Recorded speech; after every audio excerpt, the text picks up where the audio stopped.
Hai adik-adik hebat, yuk kita baca buku bersama Kak Pipit. Petualangan AI dalam tubuh. Gerbang ajaib digital. Di sebuah laboratorium sekolah yang canggih, Bimo sedang asyik meneliti mikroskop. Tiba-tiba, sebuah cahaya biru terang muncul dari layar komputer utama, membentuk bola hologram yang ramah bernama AIVA. AIVA menyapa Bimo dengan suara lembut, memberitahunya bahwa hari ini mereka tidak hanya akan membaca buku, tetapi akan melakukan perjalanan nyata ke dalam sistem organ manusia. Menyusut menjadi mikro. Lala datang tepat waktu saat AIVA memanggil kendaraan khusus mereka yang bernama Nanobot. Nanobot adalah robot kecil berbentuk kapsul berwarna putih dan hijau yang dilengkapi dengan teknologi penyusut molekul. Lala sangat kagum melihat Nanobot yang tadinya seukuran mobil mainan, perlahan-lahan bersiap untuk menyusutkan mereka menjadi ukuran mikroskopis agar bisa masuk ke dalam aliran darah. Sang pemompa kehidupan, Nanobot meluncur masuk melalui pori-pori kulit dan tiba di sebuah ruangan raksasa berdinding otot merah yang sangat kuat. Dak-dak, duk-dak, suara dentuman keras bergema di mana-mana. Bimo melihat dinding di sekelilingnya bergerak memompa dengan irama yang teratur. AIVA menjelaskan bahwa mereka saat ini berada di dalam jantung, pusat sistem peredaran darah manusia. Mengarungi Sungai Merah, Nanobot kini terbawa arus di dalam pembuluh darah yang luas seperti sungai panjang. Lala melihat ribuan piringan merah kecil yang mengapung di sekeliling mereka. AIVA memberitahu bahwa itu adalah sel darah merah. Tiba-tiba, sebuah sel putih raksasa yang tampak seperti penjaga keamanan lewat di samping mereka. Itu adalah sel darah putih yang sedang berpatroli mencari kuman, seru AIVA. Hutan oksigen. Perjalanan berlanjut ke area yang penuh dengan gelembung-gelembung udara kecil yang berkelompok seperti buah anggur. Bimo menghirup udara yang terasa sangat segar di dalam sini. AIVA menjelaskan bahwa mereka telah sampai di paru-paru, tepatnya di bagian alveolus. Disinilah tempat tubuh menukar udara kotor dengan udara yang kaya akan oksigen yang baru saja dihirup. Menara kendali pusat. Nanobot melesat naik menuju bagian paling atas tubuh, yaitu otak. Di sini, Lala melihat ribuan kilatan cahaya listrik yang melompat dari satu saraf ke saraf lainnya, seperti pesta kembang api digital.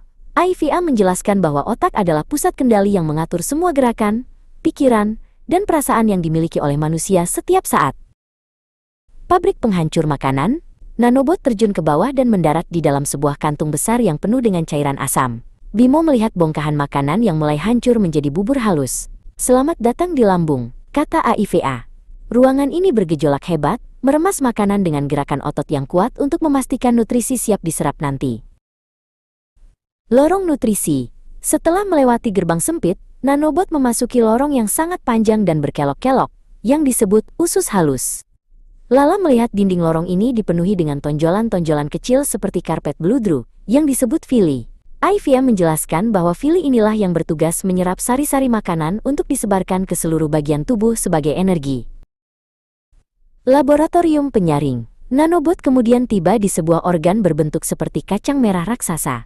AIVA memperkenalkan ginjal, laboratorium penyaring darah yang luar biasa. Bimo melihat darah yang kotor masuk ke satu sisi, lalu keluar menjadi sangat bersih di sisi lainnya. Zat-zat sisa yang tidak berguna dikumpulkan untuk kemudian dibuang dari tubuh.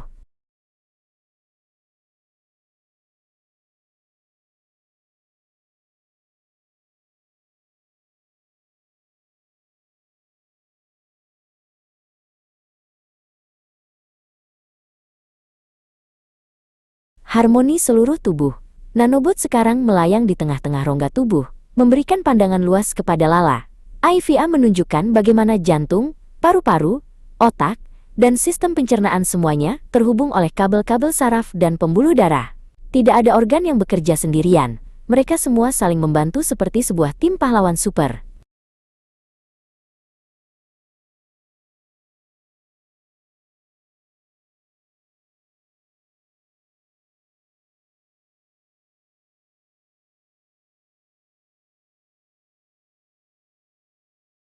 Kembali ke dunia nyata. Tiba-tiba, Nanobot mulai bersinar terang dan berputar cepat. AIVA memberitahu bahwa energi penyusut sudah hampir habis, dan mereka harus segera kembali. Dalam sekejap, Bimo dan Lala merasa tubuh mereka ditarik ke atas. Saat mereka membuka mata, mereka sudah kembali berdiri di dalam laboratorium sekolah, dengan ukuran yang normal.